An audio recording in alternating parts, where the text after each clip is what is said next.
Bismillahirrahmanirrahim. Bulan ini kita akan membahas tentang biografi 35 sahabiah Nabi SAW. Kitab ini dikarang oleh Syekh Mahmud An-Misri. Keutamaan istri-istri Nabi SAW dimaktubkan oleh Allah di salah satu firman-Nya di Quran Surat Al-Ahzab ayat 6 dengan arti bahwa Nabi itu lebih utama dari orang-orang mukmin dibandingkan diri mereka sendiri, dan istri-istrinya adalah ibu-ibu mereka. Yang pertama adalah Khadijah binti Khuwailid, wanita jujur pertama di antara kaum mukminah, istri pertama Nabi Muhammad SAW yang lebih dulu meninggal dunia. Wanita berakal, cerdas, terjaga dan mulia yang di masa jahiliyah disebut At-Tahirah atau wanita suci. Dia adalah Ummul Mukminin, Ummul Qasim binti Khuwailid bin As'ad bin Abdul Uzza bin Qusay bin Kilab Al-As'adiyah. Ia memiliki banyak sekali keutamaan dan termasuk di antara wanita sempurna, salah satu penghuni surga. Sebelumnya Khadijah menikah dengan Abu Halazar Atta. Setelah suaminya meninggal, dia menikah dengan Utaik bin Sabit bin Abdullah Al-Maksum.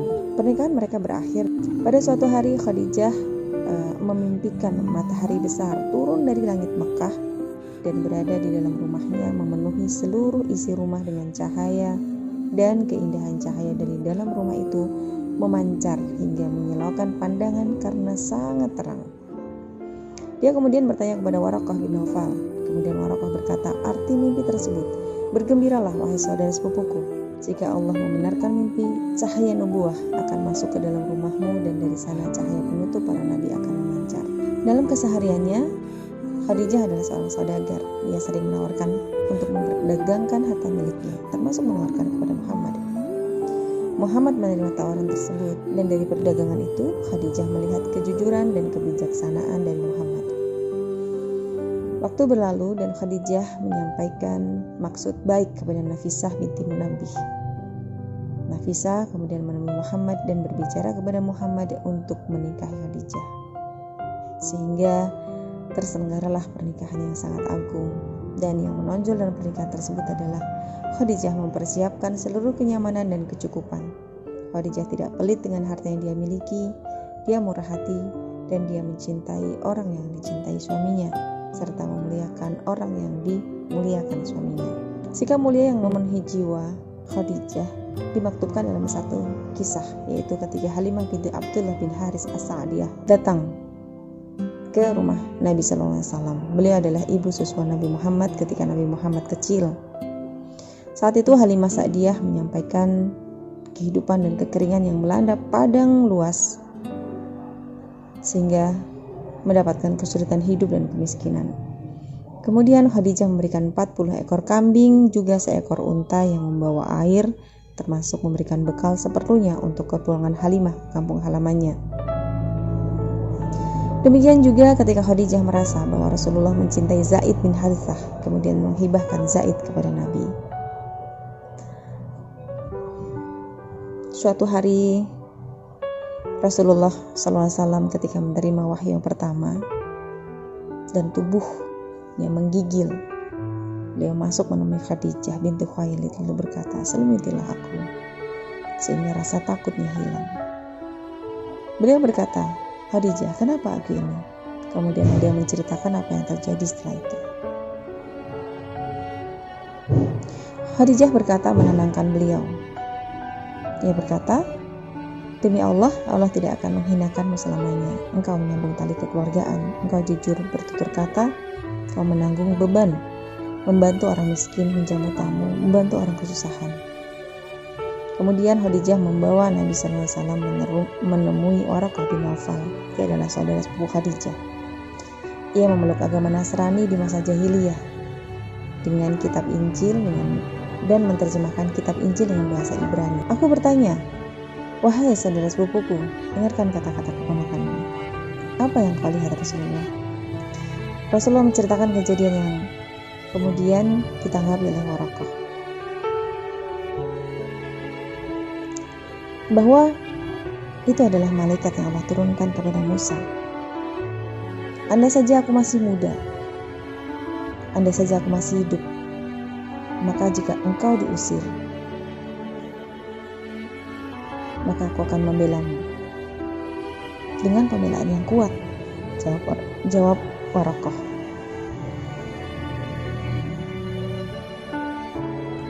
Rasulullah bertanya, apakah mereka akan mengusirku?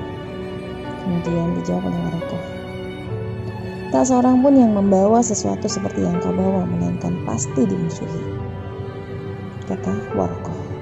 Khadijah menenangkan Rasulullah dikala resah, lelah, dan beliau memiliki banyak kelebihan untuk selalu menenangkan Rasulullah tegar menghadapi badai yang mungkin saja mendera. Khadijah rela menanggung beban derita dan kesulitan di jalan Allah, dan ini adalah contoh terbesar bagi para wanita beriman yang tulus, agar mereka meneladani Ummul Mukminin Khadijah dalam memikul beban derita membela suaminya Rasulullah Muhammad SAW.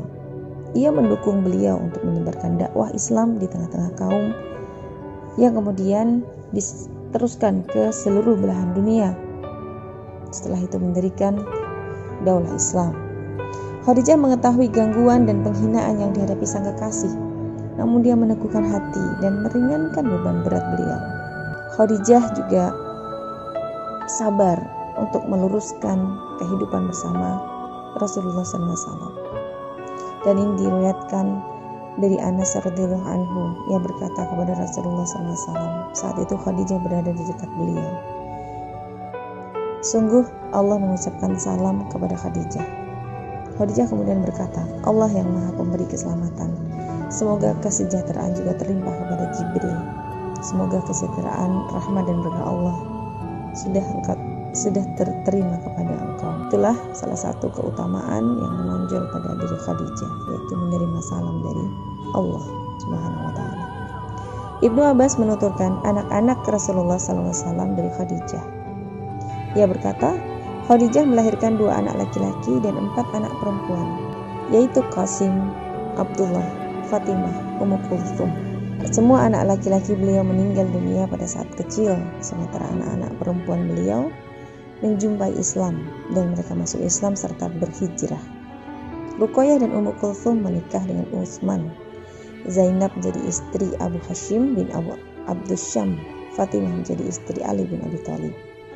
Mereka semua meninggal dunia tatkala Nabi SAW masih hidup, kecuali Fatimah yang meninggal 6 bulan setelah beliau wafat. Hal ini diriwayatkan oleh Aisyah radhiyallahu anha. Dalam kisahnya, Aisyah berkata, aku tidak cemburu pada Nabi SAW selain kepada Khadijah, padahal aku tidak menjumpainya. Dalam satu kisah, yaitu ketika Rasulullah SAW menyembelih kambing, selalu ia kirimkan kepada teman-teman Khadijah, dan itu membuat Aisyah itu marah. Namun Rasulullah SAW berkata, sungguh aku dikaruniai cintanya. Khadijah mendampingi Rasulullah selama 25 tahun, seorang istri bijak dan berakal, zikir dengan seluruh waktunya, dan melakukan apapun demi menggapai ridha Allah. Tabrani dalam kitab Al-Mu'jam Al-Awsat dari hadis Fatimah menyebutkan, aku bertanya, wahai Rasulullah, di mana ibuku Khadijah berada? Dia berada di sebuah rumah dari mutiara cekung, jawab beliau. Apakah dari cekungan ini banyak hal? Tapi dari cekungan yang dirangkai dengan permata, mutiara, dan yakut, yaitu sebuah rumah di surga dari mutiara cekung. Tiada kegaduhan dan keletihan di dalamnya. Imam Ibnu Katsir menyebut sejumlah keutamaan Khadijah, yaitu wanita pertama yang dinikahi Rasulullah dan orang pertama yang beriman kepada beliau menurut pendapat yang sahih adalah Khadijah. Khadijah juga adalah orang yang pertama sholat dengan beliau. Khadijah juga adalah orang pertama yang memberi anak-anak untuk Rasulullah. Khadijah adalah orang pertama di antara istri-istri Rasulullah yang diberi kabar gembira surga. Khadijah adalah orang pertama yang dapat salam dari Allah Subhanahu wa taala. Khadijah adalah wanita siddiq pertama di antara para mukminah yang lebih dahulu meninggal, dan kuburan Khadijah adalah kuburan yang pertama kali disinggahi Nabi Sallallahu Alaihi Wasallam. Khadijah adalah teladan bagi semua mukminah yang bertakwa. Dia berada di taman-taman dan sungai-sungai yang disenangi di sisi Allah Subhanahu wa taala.